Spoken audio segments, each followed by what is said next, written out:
माझ्या कानावर गोष्ट आली, काही पत्रकारांनी मला त्या ठिकाणी हे पाठवले, आपल्या रिपोर्टिंग पाठवली, ती मी पाहिली, वाचली, काहींच्या क्लिप पाहिल्या आणि त्याच्यामध्ये असं म्हटलं की जुन्नर शहरामध्ये पाणी गेले 4 दिवस झाले त्या ठिकाणी पिवळसर येत आहे. आणि म्हणून मी आज आढावा घ्यायला आलो. माझ्या शेजारी CEO बसलेले आहेत, पाणी संस्थेची जबाबदारी ज्यांच्याकडे आहे त्या अधिकारी आमच्या इथे घेऊन बसलेले आहेत. मी त्याची साधक माझं चर्चा केली आणि ती चर्चा केल्यानंतर त्यांनी एक गोष्ट मान्य केली की ह्या पाण्याच्या बाबतीमध्ये पाणी आपल्याकडे असताना त्या पाण्यामध्ये आपण जी खबरदारी घ्यायला पाहिजे होती ती न घेतल्यामुळे त्यातला पाण्याचा पिवळसरपणा वाढला. पण त्याच्यामध्ये इथून पुढे आम्ही बिलकुलही दुर्लक्षित होणार नाही आणि पाणी शहरामध्ये खराब जाण्याची काळजी आम्ही घेऊ अशा पद्धतीची साधक बाधक चर्चा मी आता त्याच्यावर ऐकून घेतली. शहरातल्या बाबतीतलं जे निवेदन आहे ते सन्माननीय CEO साहेब.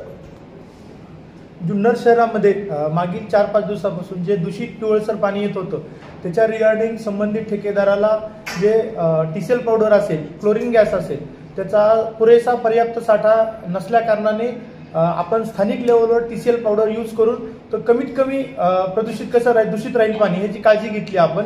आज संबंधित ठेकेदारांनी त्यांना आपण सांगितलं होतं की ही अत्यावश्यक बाब आहे, बिल थकले जरी असलं तर तुम्ही विहित वेळेत तुम्ही पर्याप्त द्या.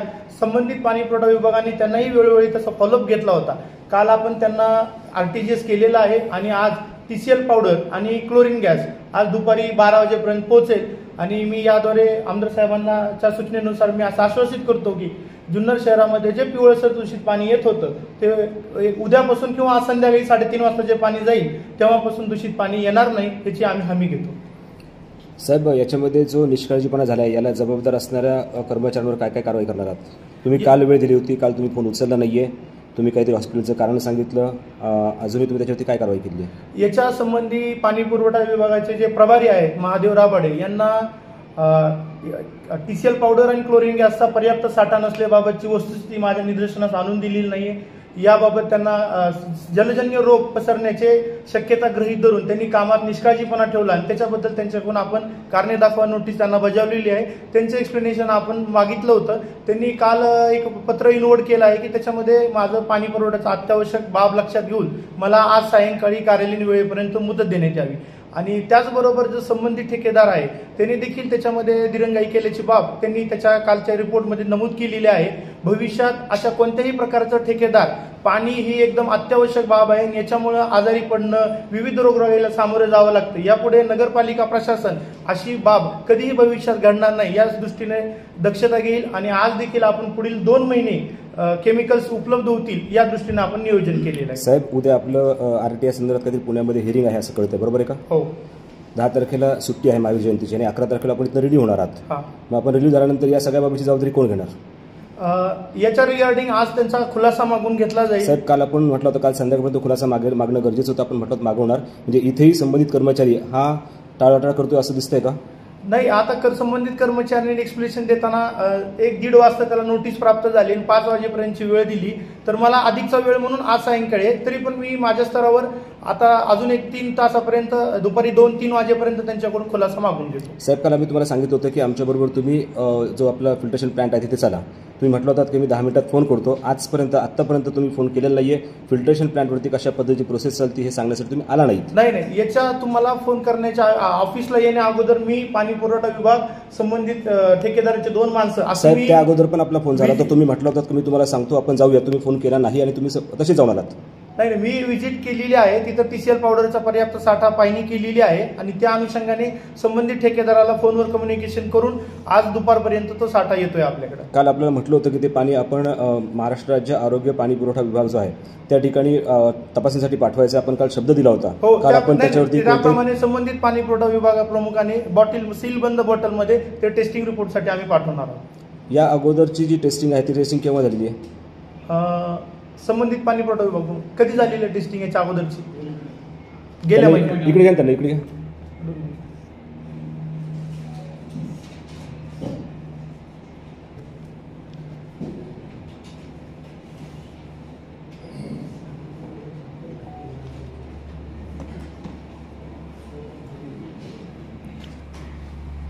या अगोदरची तपासणी केव्हा झाली आहे?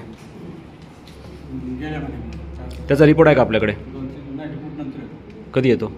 पोस्टाने रिपोर्ट किती दिवसात येतो? 3 महिने. मग याच्या अगोदर आपण कधी केली आहे? आता 1 महिन्याच्या अगोदर केव्हा केली आहे? त्याच्या जर महिन्याला देतो आपण 5 तारखेला. मग त्याच्या अगोदर 3 महिन्यापूर्वीचा एखादा रिपोर्ट आपल्याकडे असेल ना, तो आम्हाला मिळेल का? मिळेल. कधी मिळेल?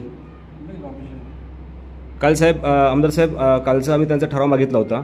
डिसेंबरमध्ये त्यांनी सांगितलं होतं की या ठिकाणी संबंधित ठेकेदाराचा कार्यकाल संपतोय. तिथेही त्यांनी उडवाउडीची उत्तर दिली होती. आम्ही तो ठराव मागत होतो. त्यांनी 27/10/2024चा ठराव दिला आणि संपूर्ण उडवाउडीची उत्तरं दिलेली आहेत. आपण याबाबत एकच आश्वासन करतो, जुन्नर नगर परिषदेचे जेवढे काही ऑल डिपार्टमेंट असतील त्यांची आम्ही सगळे खाते न्याय चौकशी करून काय त्याच्या त्रुटी असतील, त्याच्यामध्ये काय त्रुटी आढळल्या तर आपण जे सांगताय त्या पद्धतीने त्या त्रुटीवर आम्ही निवारण करू. आणि ज्या बाबतीमध्ये पाण्याचा तर फार गंभीर विषय आहे, पाण्याच्या बाबतीमध्ये गांभीर्याने त्या ठिकाणी लक्ष घालून या बाबतीमध्ये हा जो आता कालचा सुद्धा हलगर्जीपणा जो झालेला आहे त्या बाबतीमध्ये सुद्धा त्याच्यावर निश्चितपणे तो आम्ही कडक करू की त्याच्यामध्ये काय झालं आणि कसं केलं आणि याच्यामध्ये कोण दोषी आहे त्याच्यावर आपण धक्का ठेवून त्याच्यावर कारवाई करू. आपल्याकडे TCL पावडर वापरली जाते, क्लोरीन गॅस नसेल तर TCL पावडर वापरली जाते आणि आपण PAC पावडर पण वापरतो. याचं किती लिटरला किती प्रमाण आहे? गॅसचं त्यांनी ठरवून दिलेलं आहे आणि TCLचं 14 किलो साधारण दिवसामध्ये विभागून किती लिटरला? 23 लाख. त्याचं आपल्याकडे काही कायदेशीर ज्या काही नॉर्म्स ठरलेत पाणी विभागाचे ते आपल्याकडे आहेत का? ते आपल्याकडे आहे का? असेल हे वेग उत्तर साहेब आपलं. मग आपल्या दिवसाला या ठिकाणी किती पाणी हे आपण लिफ्ट करतो रोजच्या दिवसाला? आणि किती लागतं आपलं PAC किती लागते आपल्याला? PAC आपण साधारणपणे आता 1 गोणी वापरतो. नाही, किती वापरली पाहिजे? 1 गोणी ते 25 किलो. हा स्टँडर्ड प्रोसेस आहे ही? आपण दिलेला आहे स्टँडर्ड MGP. त्याचं स्टँडर्ड डॉक्युमेंट आपल्याकडे आहे का? हां आहे. तो आम्हाला तुम्ही दाखवणार आहात? हो, मला शोधावं लागेल. आहे दिलेलं आहे. आणि TCL किंवा क्लोरीन गॅसचं काय? क्लोरीन गॅस संपल्यानंतर आपण डिश लावतो. ओके, पण तो किती लिटरला किती लागतो? काय TCL पावडर किंवा क्लोरीन गॅस या दोन्ही गोष्टी आपल्याला किती लिटरला किती लागतात? 23 लिटरला आपण 14 किलो डोस दिले तो विभागून देतो. क्लोरीनचा किती देतो आपण? क्लोरीन गॅस त्यांनी सेट करून दिलेला कंपनीने. साहेब, आपण त्या विभागावरती आहात, आपल्या ह्या बारीक सारी गोष्टी माहिती असल्या पाहिजेत. लोकांच्या जीवाचा प्रश्न आहे. दादा, माझ्याकडे काही व्हिडिओ असे आहेत की ज्या व्हिडिओमध्ये आपण नळाला पाणी जर पाहिलं तर स्पष्ट एकदम सफेद पाणी आलेलं आहे दादा. त्यामुळे TCL पावडरचं प्रमाण प्रचंड आहे. यांच्याकडे कोणतेही प्रशिक्षित कर्मचारी त्या ठिकाणी नाहीत. म्हणून असं आहे, हे किती वर्ष काम करत आहे, त्यांनी त्याची काळजी घेतली पाहिजे दादा. किती वर्ष काम करत आहे त्यांना माहिती किती वर्ष, त्यांनी सांगावं. तुम्ही त्या शहरामध्ये एकच दोघे नाही, त्यांनी सांगावं ना. ते पहिली गोष्ट कोणाचं ऐकतच नाहीत. तसं नाही, सामना अधिकारी आपल्या समोर आहे, तुम्ही शेतकऱ्यावरचे आहे, किती वर्ष काम करतायत त्यांना माहिती किती वर्ष करताय. हां, 26 वर्ष. 26 वर्ष. 26 वर्ष एका डिपार्टमेंटवर आहात, 26 वर्ष तुम्ही त्यांच्या समोर आहात. 26 वर्षामध्ये माझं हेच म्हणणं आहे का कबड्डी शहरामध्येच नाही आहे. बातम्या केल्या जायच्या. बातमी महत्वाची नाही दादा, हे नाही. आणि मी आज तुम्हाला सांगतो, मी असं समजून चाललो आहे की नेहमीच्या प्रॅक्टिसेसमध्ये ज्या वेळेला एखाद्याचा अनुभव हा काम येतो आणि अनुभवामध्ये आजही जर समजा आता ते किती वर्ष शहरात आहे तुम्हाला माहीत नाही, ते 26 वर्ष एकाच पदावर इथं काम करतात आणि त्यांच्या या कामाच्या संदर्भामध्ये तो इतक्या वर्षाचं काम तर अजून सुद्धा काल 4 दिवस झाले पाणी पिवळं आलं. मग या बाबतीमध्ये आता 100% चौकशी होईल. आणि मला हेच म्हणायचं आहे त्याचं प्रमाण आणि आज काय त्याचे तथ्य आहे, तुम्ही हे तथ्य तिथं जिथं पाण्याचा वापर संस्थेने लावून ठेवले पाहिजे.